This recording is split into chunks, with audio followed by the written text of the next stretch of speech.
The secret to getting ahead is getting started. This is the undiscovered story.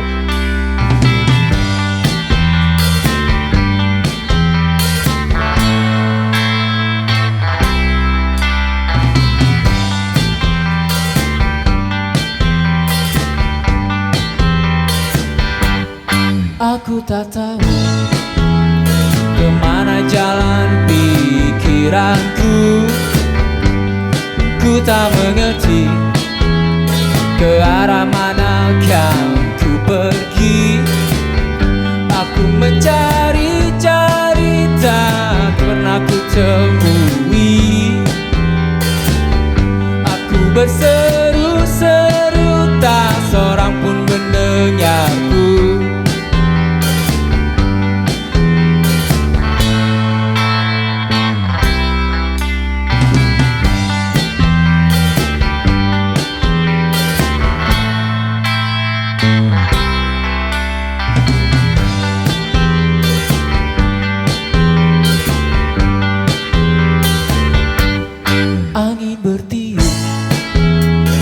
Cuaca pagi hangatkan tubuhku.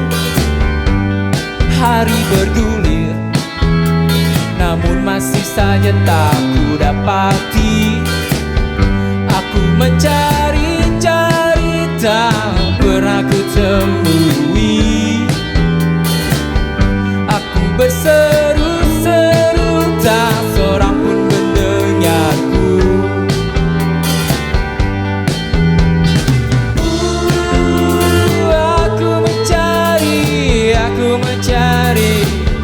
Aku bernyanyi, aku bernyanyi, aku bernyanyi. La la la la, la la la la, la la la la la.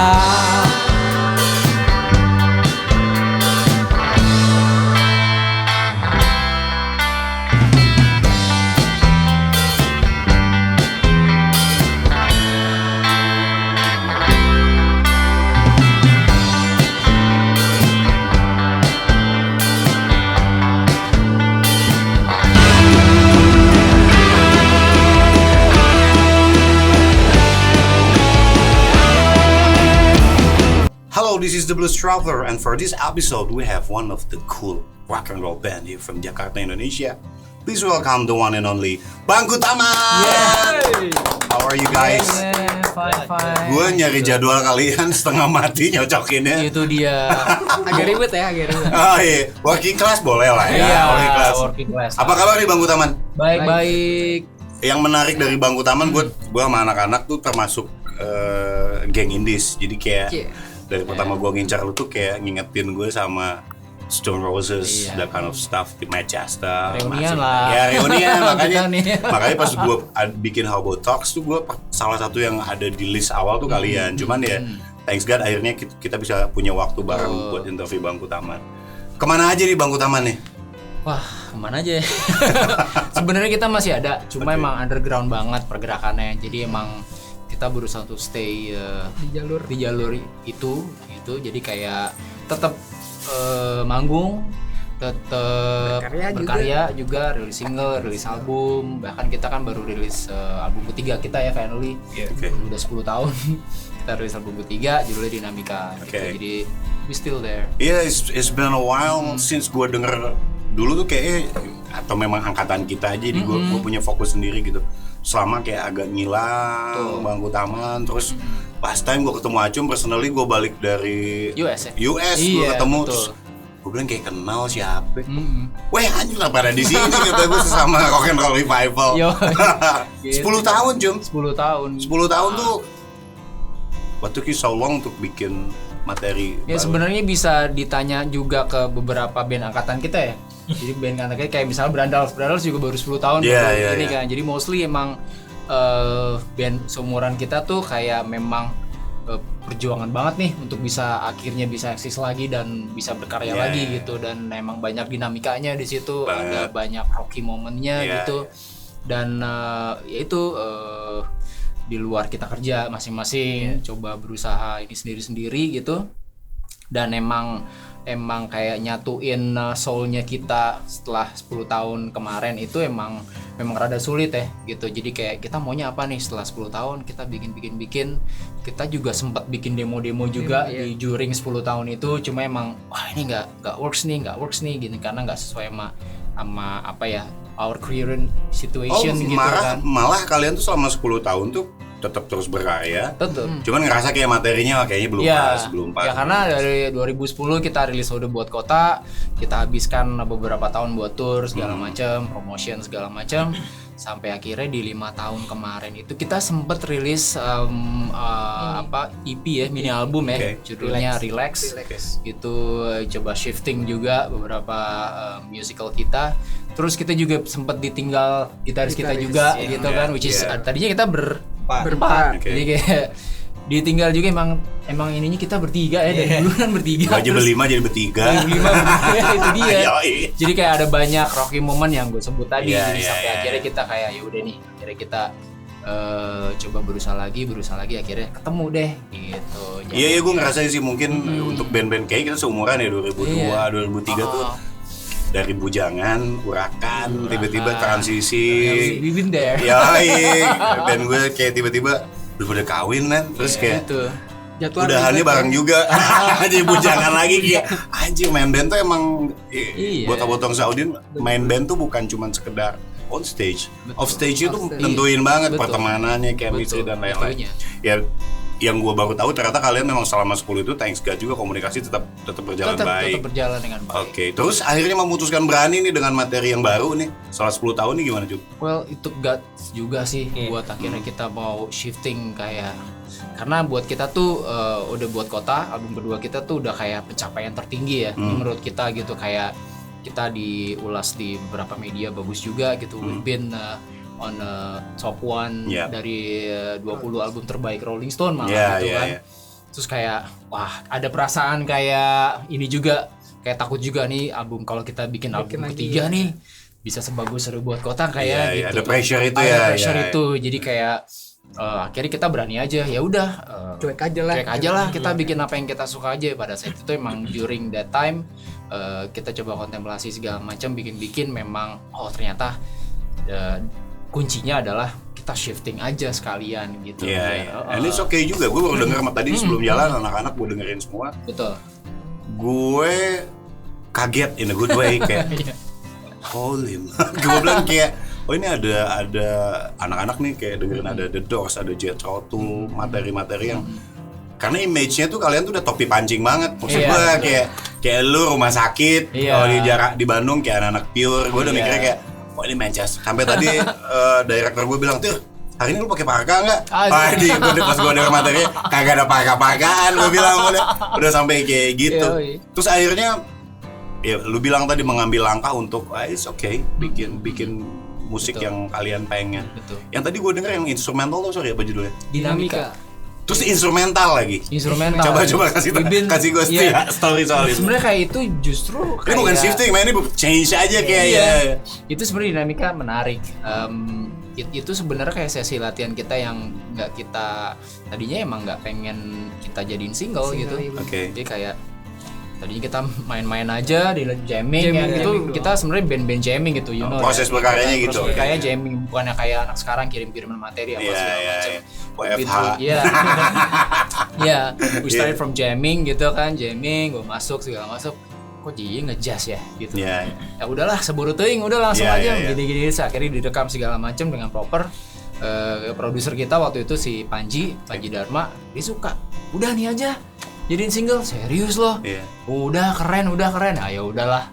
Dan gue ngerasain itu sih kayak buat gue ya surprise faktornya gede banget ya. Karena orang udah punya ekspektasi kan. Tapi sebenarnya kadang Hobotalks Saudi juga harus tahu. Musisi itu kan terus berubah, yang kita bahas dulu harus berubah, punya referensi nambah, colornya pengen ke yang lain, which is okay. Tapi benang merahnya nih sama Bangku Taman yang udah kita kenal nih, ini apa nih, Cuk? Ya sebenarnya kalau dilihat the whole album yang kita rilis kemarin itu Dinamika, which is masih dalam bentuk kaset. Tapi kita udah rilis beberapa singlenya juga di streaming service dan di beberapa website juga. Itu dari mulai lyrics dan tarikan vokal gue dan gitaris sih masih make sense gitu, masih ada benang merahnya ke situ. Iya. Dan gue masih merasain di Bangku Taman sih buat gue. Cuman dia berubah aja gitu. Yang lu mau sajikan apa sih, kok tiba-tiba lu memutuskan shifting tuh memang direncanakan? Kita shifting atau memang keluarnya? Lagi gitu aja. Iya, gara-gara jamming jadinya begitu. Iya. Kita nih ngerasain banget ini. Jadi kita tinggal bertiga kan, tadi kan ada gitaris, terus akhirnya udah nge-build dari nol lagi. Terus di studio udah kita bikin apa, udah jamming aja nih. Misalnya kayak apa yang beda nih setelah gitaris itu cuma sendiri sama si Ajum sendiri main gitar sama vokal? Apa yang beda? Di proses berkreasinya ya. Iya. Tadinya tuh kita kayak Odo itu sebenarnya gitar driven banget. Kita di gitaris Irwin. Emang gitar driven, yang melodinya harus proper segala macem. Nah, ditinggal Irwin, gue bingung, gue nggak bisa melodi, gimana caranya gitu. Akhirnya ya udahlah, kita bikin musik yang emang bisa dimainin secara proper juga tanpa harus lo effort di melodi segala macam gitu. Akhirnya ya udahlah, jadinya seperti itu. Gitu. Oh, berarti yang dulu memang pengaruh gitar kuat banget ya, kayak John Squire di Second Coming kan, gila gitu kan lo. Iya. Terus tiba-tiba Ian Brown sekolahnya cabut ya. Untungnya lo masih bisa, tapi kan gitu. Sama yang lain sama. Adaptasinya gimana dari musikalitas dan lain-lain? Kalau gue sejauh ini kan memang pas kalau ngikut dari yang gue ngikut Bangku Taman itu pas album Ode Buat Kota. Jadi memang udah biasa dengan treatment mereka yang jamming, nih kayak gini gue maunya gini. Oh ya udah gue tinggal ngikutin maunya Acung, gue transferin nih kayak gini. Udah gitu doang. Oh, jadi nggak terlalu ada yang signifikan? Enggak terlalu. Paling lu ya cuma? Iya. Acung karena berubah alat juga kan. Oke. Pertentangannya kayak, ini lu yakin nih? Iya, gue ngerasain banget main tiba-tiba main bass kayak gue main bass, Dan tadinya main bass kan? Iya. Ya waktu formasi bertiga tuh gua. Jadi gini, di Bangku Taman sebenarnya tinggal gue sendiri. Which is actually I have a former drummer namanya Dedik dan Irwin. Jadi gue tadinya Irwin, terus gue main bass. Terus sempet datang Mada main bass, gue shifting ke gitar. Keyboard dulu.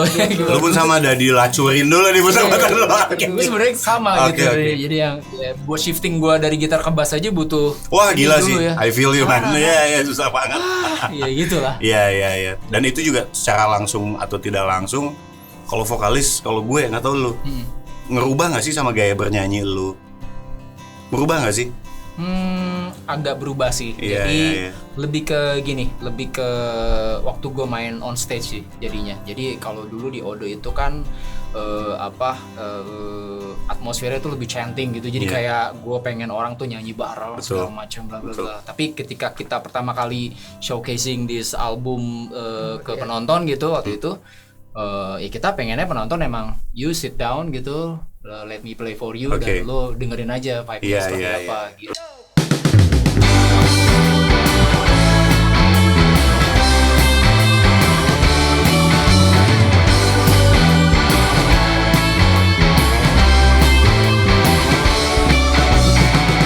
Kau sembuhkan luka dukamu, kau sembuhkan noda di dasar hatimu, kau sembuhkan merah matamu, kau sembuhkan lubang di kepalamu.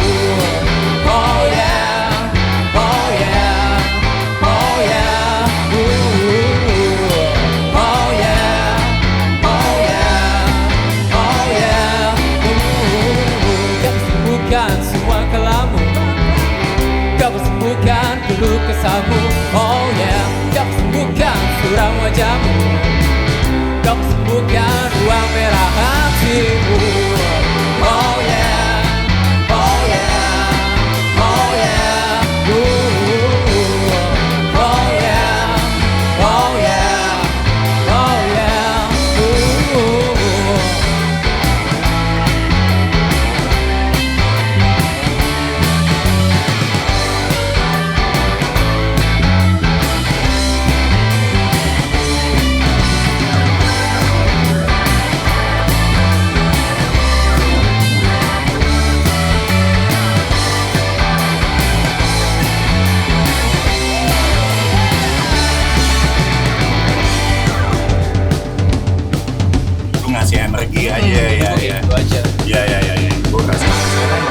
filosofinya seperti itu.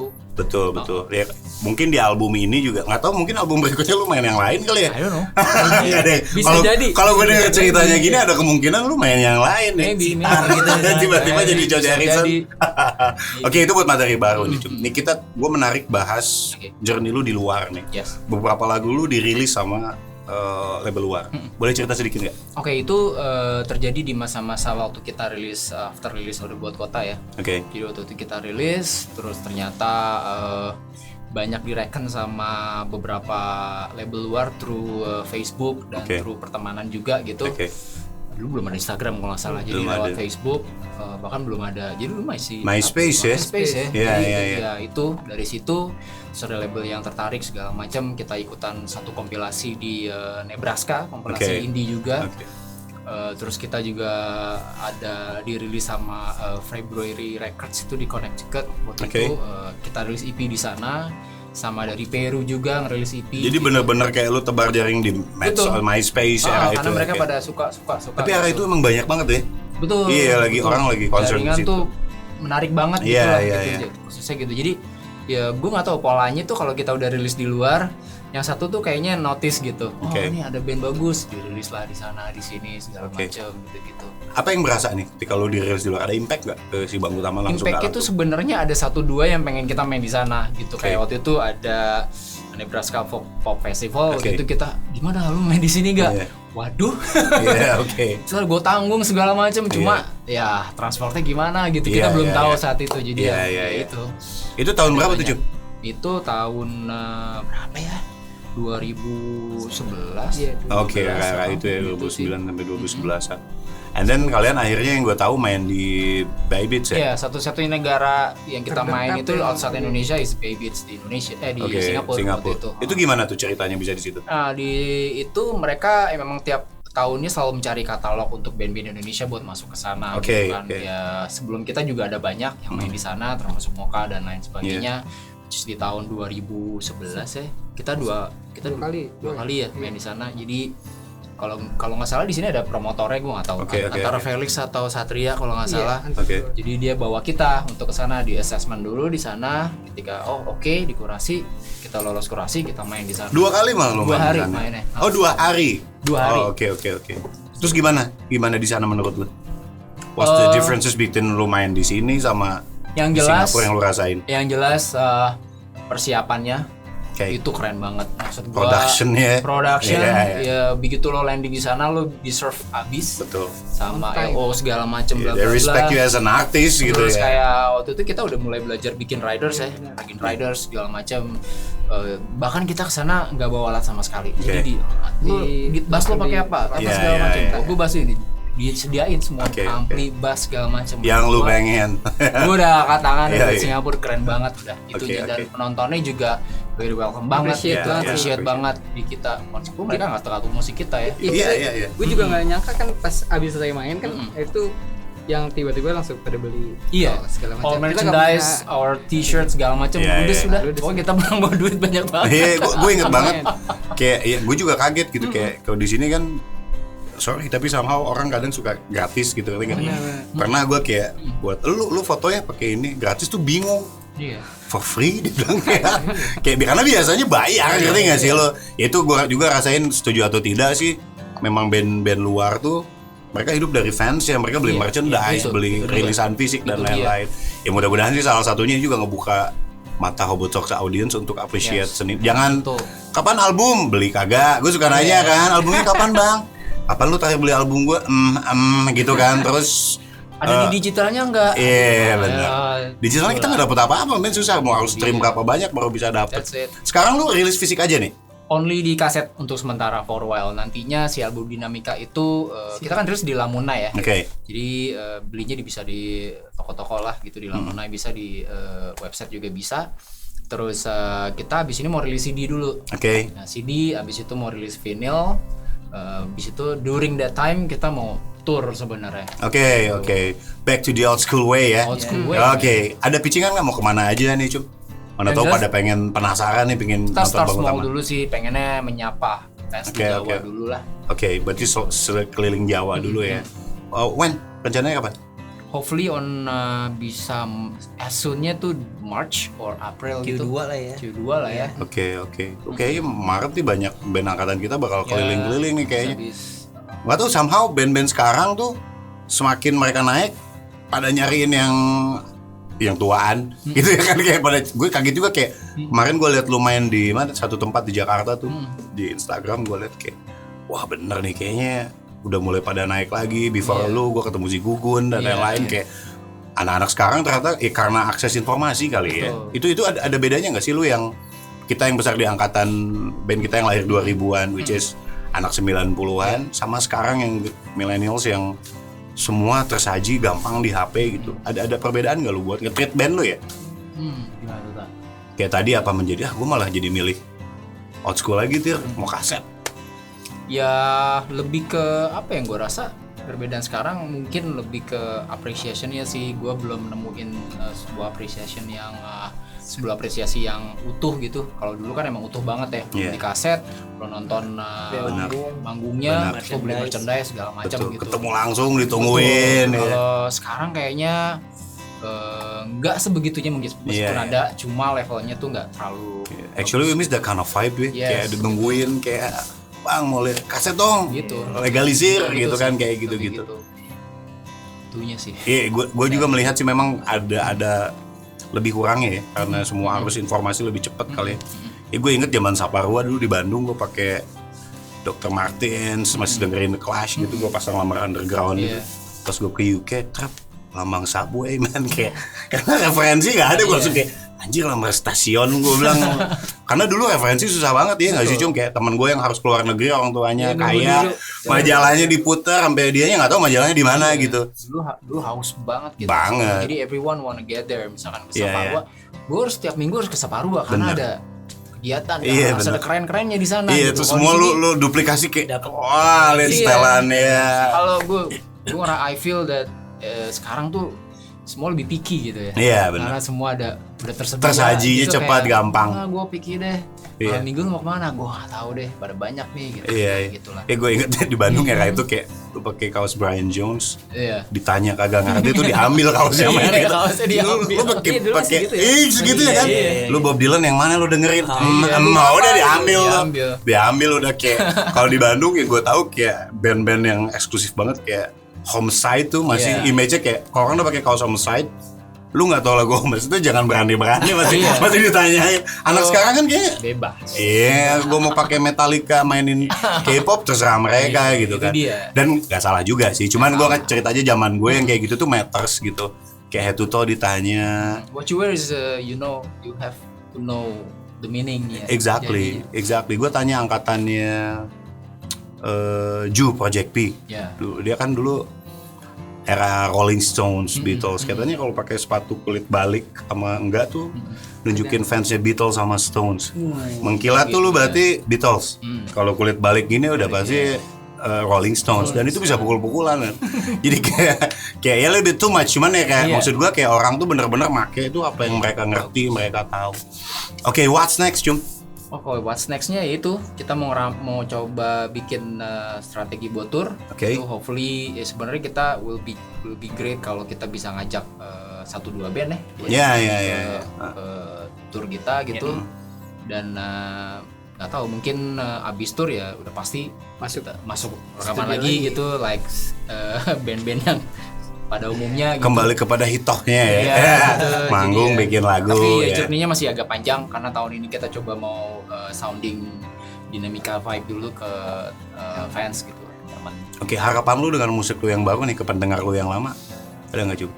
Kalau pendengar lama ya itu sih, pendengar lama tuh udah punya ininya sendiri tuh. Kalau Bang Taman tuh mesti gini ada yang Stone Roses, gua pun begitu. Ada yang Ode buat Kota. Tapi ya itu ya again perlu ini juga sih, perlu di educate juga gitu, dengan sering main dengan maybe kita bikin gig tapi yang datang kita khusus buat anak-anak lama juga misalnya kita undang gitu. Kalau pendengar lo yang baru nih harapan lo? Kalau yang baru sebenarnya lebih responsif ya, jadi justru dari penjualan itu lebih banyak yang beli memang dari datanya tuh dari umur 20-an kan. Oh, anak sekarang ya. Jadi Okay. enak tuh. Jadi, Adik-adik ya. adik-adik. Jadi okay. mulai tereducate dengan baik lah. Oke. Sukses dan kalau gitu Bangku Taman, thanks for coming. Hobotalks audience bisa lihat performance-nya after this interview dan mudah-mudahan turnya berjalan lancar. Yes. Materi barunya makin ngigit. Thanks a lot. This is the Blues Traveler with Bangku Taman. Thank you. All right. Hello, Nina Curson and Phil Hello. from Healthy Junkies, UK. So, nice to meet you both. I am Dayu. We're from Hobotalks and pleasure to meet you. And then thank you for your time. For our audience, can you introduce yourself? Of course, I'm Nina Coulson. I'm singer in the punk rock band Healthy Junkies. I'm Phil Honey-Jones, guitarist and backup vocals, same band. Basically everything. So anyway, I'm pretty sure if you want to introduce your other band members, do you have other band members? Are they around or not around? Well, the bass player isn't with us at the moment. The drummer has just gone into the other room, but he'll be back later. Yes. We'll introduce Raf later on when he comes back. He's still please. here from the night before. We had a bit of a session. Yes. So we'll bring him in later. Feel free to say hi. Like what I asked you before, no media, no one from Indonesia have interviewed you guys before. No, it's the first time. Yeah, we're really happy, really excited because it's never happened before, has it? No. Indonesia's new territory for us. And we were Never hoping been there. go, play over there and different countries because we only stay like in Europe and we went to America once. It'd be great to go there. We would love to go to Indonesia. Yeah. Ooh, I feel so honored. First of all, I feel that I found you guys and I obviously like checked your music and I feel like, wow, they're amazing. How did I not know them before? Me personally, I'm pretty sure other people in Indonesia, they know you. So this is amazing opportunity for us to be the first one to interview you guys. It's amazing. So I guess we want to share that with our audience. Yes, of course. Can we just introduce our drummer, Raf? He's just come back in. Poke your head in, Raf. Hi everyone. Go a bit lower so they can see you. Hello. Hi, how you doing? All right. So we're going to tell the story now. Yeah. How did we get together, Nina? So I moved to the UK and when I was about 20 years old and I met Phil. We actually met online originally, but I met you in a punk bar called Punk in Soho, in the central London, because Phil was in a different band and I was in a different band. And from that moment on, we just, at first, it's funny because we couldn't really make music together because I think we both had like massive egos. Like he wanted to go in a direction, I wanted to go in a different one, and it didn't really work to start with. And then we had one of my friend's birthday and we wrote a song for her. And the fact that we had a reason to write a song rather than just us, being big divas. So we just managed to write that song for her. And then from then on, we just never stopped writing. And it was the birth of the Healthy Junkies, I guess. Yeah. But I mean, originally I was from Paris. So, there was nothing going on there music-wise. And I just felt that if I really wanted to make something of my music, I had to go to London. And Actually, what happened is Nina was asked to do some backup vocals in a band who was over from New York. And she contacted me. We were in touch on MySpace. And she asked me if I could set up a gig in Camden Town, which I did. But then I was away for the gig. So you did the gig. And then when I came back, you came to my gig to say thanks, and that's when we first met, isn't it? There was that Punk. So it was called Punk. The venue is no longer there, like many other venues that are no longer here. We met Raf later on. Raf is a friend of a friend, Mark Thorne, and we've been hanging out with Raf for like 2 years, on and off. And I actually thought he was a guitarist. And then one day we just had this conversation about he was playing drums with a Deep Purple tribute band, and I'm a massive fan of Deep Purple, and that's how we kind of connected. That's awesome. I mean, I read like a long stories and journey of like each of you, you know, like becoming a musicians before you guys like were solo musicians or like just like straight in the band before. And that's very classic as MySpace, you know, it's very classic. Like you guys like connect online and here you are now. Yeah, I was into acting actually before I was into music, you know. So I started with acting when I was 9 years old to the age of 19. But I think it's like when I discovered grunge music, you know, the Riot Girls movement, Kurt Cobain, Nirvana, all those bands, that made me want to be in a band. So that kind of came later. But, you know, if you're acting, you put that into your music as well and on the stage, and you're like more of a performer than, you know, for me anyway. But I know for you, it came from your mother, didn't it? My mother was a pianist, so I was kind of encouraged to play music from a young age. And so it's all music, but I really sort of get inspired by Nina's stage performance because she's a real performer. And that's great to have, an asset to have in the band. Amazing. Once a creative, you can do whatever you want. And I have to agree, maybe Paris is not rock and roll enough for you. No. Great place, but not fantastic for, you know, for rock scene, especially nowadays. So yeah, London is more exciting in a way, and more venues are open for rock music, whether you're playing more grunge, more classic rock, or even heavy metal stuff. Okay, so like, how did you define your music style? I mean, I watched like all your video clips from 11 years ago and then to like very recent in 2021, which is, we all know, is kind of like different years. Your music reminds me of like some of like the legends back in the day. I don't know, how do you like, who are your inspirations?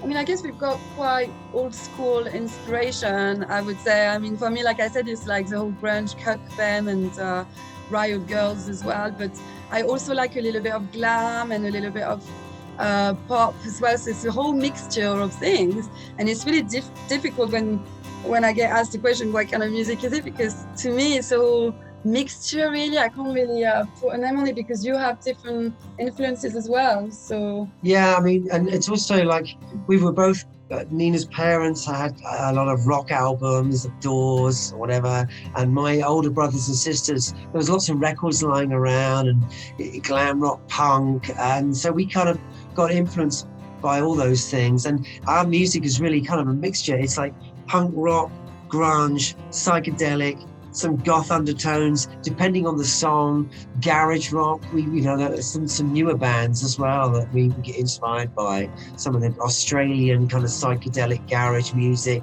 the OCs, Ty Segall, bands like that we love. And the Forever on the Road album, which is, we did an album because we did a tour diary of our USA tour that we did in 2018 on the West Coast. And when we did the tour diary, we thought, oh, we need to do a soundtrack for it, you know, like a movie soundtrack. So we wrote a lot of songs, some of it instrumental that we did, some of it I put some vocals on it, but it's completely different to anything we've done before. And I kind of liked doing that as well. I don't want to just make punk rock album forever. Like I like to kind of experiment with other style, you know, and you're an artist. Yeah, don't label yourself. Yeah, just play what you like, and it's like for myself. You know, what Phil mentioned. You know, I like all these things, but I also have a more bluesy, soulish, rockabilly, classic rock background. So I mean, it's good to have different songs with different genres. And we all bring something different to the table. But at the end we're just a rock band, you know. But we're not trying to label ourselves with just one particular genre of in rock and roll. It's a whole big family, so we have to try to be diverse, I guess. Yeah. Do you have any like crazy experience? Like you played in festivals, you did tour in USA.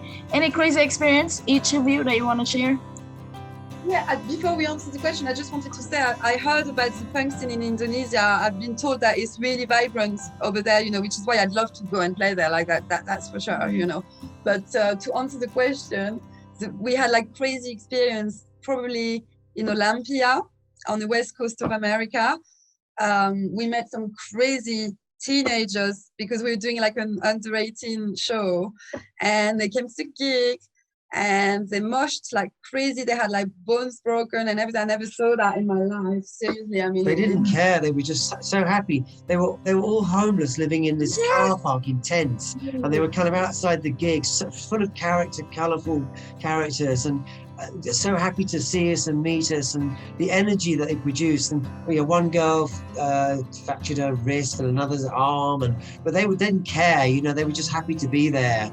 Madness. And we wrote a song called "The Streets of Olympia," which is on our Forever on the Road album for them, which we play that live sometimes. Yes, that was pretty mad. Your first gig, like when you just I'll tell you about the first gig. So Nino and I have been writing a bunch of songs. It was just the two of us, and we were approached by someone online who'd seen we had a video up, copycat video, and they booked us for this festival in Brighton, which is in the south of England. And so there was a payment agreed. So we go down to Brighton. There was 2 venues and some good bands on the bill. Viv Albertine from a band called The Slits, she was playing. Gold Blade, that's John Robb, his band, they were headlining. A bunch of other bands we knew, but it was so badly organised and time was going on. In the end, we got to the stage by about midnight, and we had like 10 minutes to play, and they closed the festival, and the promoter ran off with the money. There was a big thing about that. And it's on film somewhere, but that was our first gig experience. First gig, in Brighton, but like Brighton also has like amazing, like unique crowds, no? Yeah. I mean, actually, funny enough, we're going to be playing in Brighton 3 times this year already. We've booked. A lot of people have moved from London to Brighton, and there's the university scene. It's really a thriving young alternative scene down there. So we love going to Brighton. Yeah. What are your lyrics about? There's a lot of social commentaries for sure. About all the things that inspires us to talk about. We've got a song called "Resistance" on our second album. We used a lot of images from May 68 in France and the whole protest and the kind of revolutionary kind of atmosphere that I get because of my heritage, I guess, being French, like we love to protest and things. Like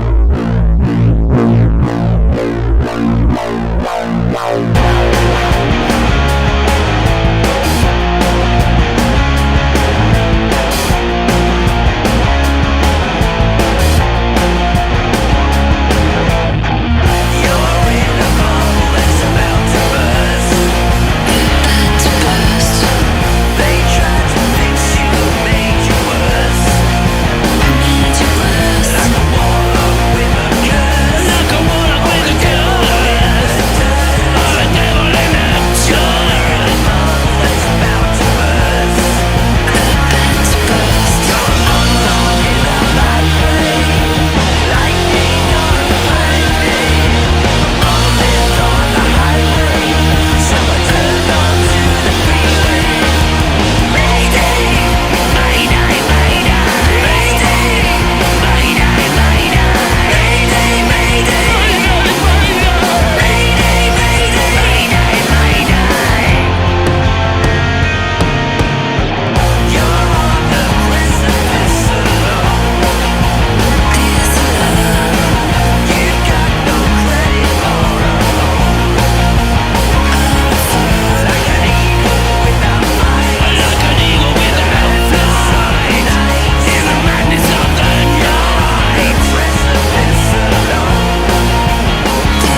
Yeah, the Mayday video. Mayday, yeah, we did that in lockdown, and it really is kind of a cry for help, if you like. Yeah. And a bunch of us got together, a bunch of us crazies got together and did a video on an island on the Thames, which later burnt down mysteriously, but we didn't do that. Yeah. But he wasn't us. And you know, what happens usually is we come up with the sound, Nina will come up with a working couple of lines and a melody, and then the song seems to sort of form itself from that. It's like, oh, that seems to be about this or that. I mean, there's one song we wrote which is about a child murderer. I mean, it's a bit of a dark, story, but it's a true story. And in fact, we had this guitar riff, and Nina said, it sounds like a story about child murderer. So I Googled the top 10, child murderers, and it was a true story about this Canadian couple, and that's what the song's about. I mean, that's a particularly, we've only got one song like that, but it's often about resisting and doing your own thing, following your dreams, sticking to what you believe in, not being dissuaded by the naysayers. That kind of vibe is all in there. Who's the creative's process, or like what's the creative process behind it? Yeah, I mean, we've worked with different people on videos. We had quite a lot. John Clay, we had Shogo, Camille. But I guess what was interesting during lockdown doing this video is a bit like a therapy, because you weren't really supposed to get together with people, but because it was kind of work, it's a bit of a grey area, so we kind of did, and it came together so naturally because everybody was so happy to just, be creative. We arrived on the spot and everybody. Yeah, that was just a work, another work event. Yeah. Work event. But yeah, but it's a work event. Like Boris Johnson did. I know. I heard about that. That's a big scandal. We get invited to that party.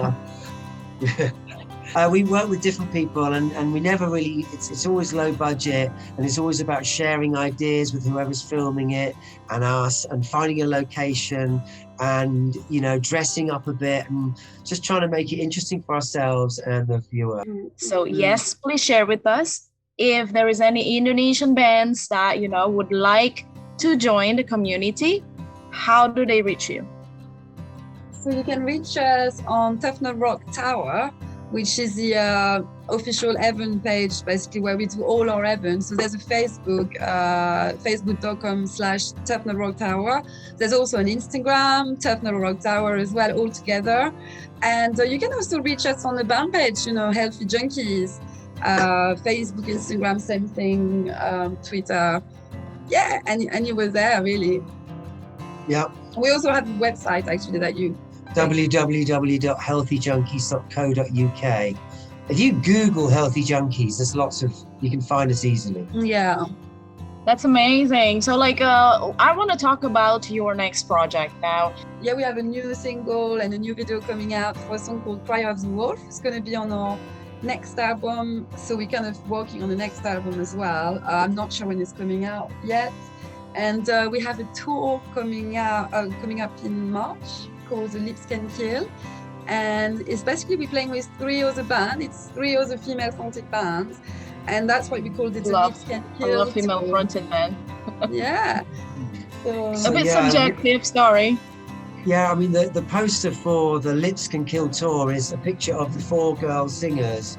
And Nina's going to find it. On your Instagram. We'll put it in the link afterwards, DB. But anyway, Polly Pickpocket's Your Mum and Tokyo Taboo are the other bands. And we share the bill, we travel around. This is the second time we've done it. And it's pretty much the whole of March taken up playing with these guys. That's going to be good fun. Oh, here we go. Nina's going to find the picture. You see that? That's the poster. Oh, that's cute. Kind of is it a cartoon? Manga girls. Oh, that's cute. Yeah, Lips Can Kill. Oh, isn't it amazing to be able to back on tours and all that? We've got a lot of gigs booked for this year already. So we're going to be out on the road, and we're chipping away at this album. There's a lot of songs we've already recorded. We want to do some more. So there's a lot we want to do. Videos, recording, live. It's all going to be happening. And when can we see that? Or where? Because we need to follow you to be able to know when you're going to launch this. Okay, well, if you follow us on Facebook /Healthy Junkies Band, we'll pick it up, or Instagram, healthy_junkies. Those two platforms, we'll put them in the links to this interview afterwards. Or you can also follow my personal account on Instagram, because I think you guys found me through there actually, through my Nina Corson account. Instagram. So yeah, just find me there, and you got a direct contact with me as well, so people can ask me anything. Then what's going on, when are you playing next? True. Yeah, that would be great. We'd love to hear from Indonesians and Indonesian bands, or just people who love music. Get in touch. Just send us a message, engage, and we'd love to hear from you. Yeah. If the opportunity arose for us to come and play in Indonesia, we would definitely be there, wouldn't we, Raf? Absolutely. For sure, yes. Yeah. That's a lot, like big communities here, and like underground music scenes, punk, they're like a big family. So yeah, I think you would like that. That's something to look forward to. And by the way, I love Indonesian food as well. Yes. Oh, that's awesome. That's awesome. Can't wait. Anyway, when you come here, I'll be here, okay? If your music is an alcoholic beverages, what kind of drinks do you think it would be? Nina mentioned, and Raf just then both said cocktail, because we're such a mix of genres. It has to be a cocktail. Can it be a Molotov cocktail? Is that a drink? I would personally like to say, it's red wine. That's a good answer. Red, it's a bit of different flavors and colors, and so cocktail's the right answer, I think. Yeah, a Jaeger bomb was mentioned earlier. It's high energy, Yeah, I think so. I like it. A Jaeger bomb shot. Which musicians that you want to be on the stage with, or if you perform in festivals, who do you want to play with or collaborate with? It's a difficult one. I'll let you choose that one. I mean, I would have liked, I know it's going to sound a bit old school, but I always wanted to play with the Vines. They're from Australia, I really like them. I really like Pete Doherty as well. Amy Winehouse would have been great, but obviously she's not around anymore. But so many. I would like to play with, there's a British band who I love. They're kind of this new wave of kind of garage punk rock called Idols. I don't know if you've heard of them, but Idols. I haven't heard, so I need to check. You should check them out. I would love to play with them. I gotta check them out. Like obviously the Vines, Doherty, yes, but Idols, I gotta check after this. How about you? Who do you want to play with? Obviously, if I had to pick up someone, that would be probably someone like Jimmy Page or Iggy Pop. But it's probably not very realistic. So I'm gonna pick up probably some band less famous. For example, like they've been around for 10 years, I think now. They're from California. They're called the Rival Sons. So, is there any place or gig or festivals that you guys want to play? Well, other than in Indonesia? I'd love to play like one of the big American festivals. Yeah. Lollapalooza or something. I'd love to go to Australia as well, and like the other side of the world, really. Yeah, we want to travel everywhere. Japan, Indonesia. Yeah. Maybe you can fly to Japan, Tokyo Rock, and then like go to Indonesia. Lots of festivals here, big punk scene. You would love them. And then on the way to Australia, because we interview lots of like amazing Australian bands as well. Yeah, Australia, Indonesia, Japan. Australia's a bit rough though to get to at the moment. Yeah, a lot of restrictions in Australia. Don't know if they let us in. And we don't play tennis either. Yeah, so. don't play tennis. Canada. Canada would be cool. Yeah, Canada is probably difficult. South America is pretty cool. I hear there's a good scene there too. Yeah, Brazil, Mexico. Yeah. Mexico. I'd like to go to. Actually, that's true. And then they probably could be like another crazy audience, because they know how to party. Yeah. Maybe we could put our own punk and roll rendezvous festival in one of these countries. All over the world. The beginning is always now. Let's rock and roll.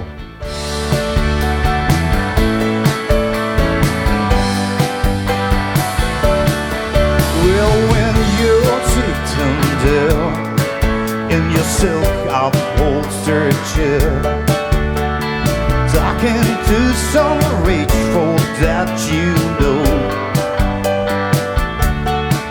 Well, I hope you won't say me in my ragged company. You know I could never be alone. Oh, take me down, little Susie, take me down. I know you think you're the queen of the underground. You can send me that flowers every morning. Send me that flowers by the mail. Send me that flowers to my wedding. Well, I won't forget to put roses on your grave. Sing out now. When you're sitting back in your own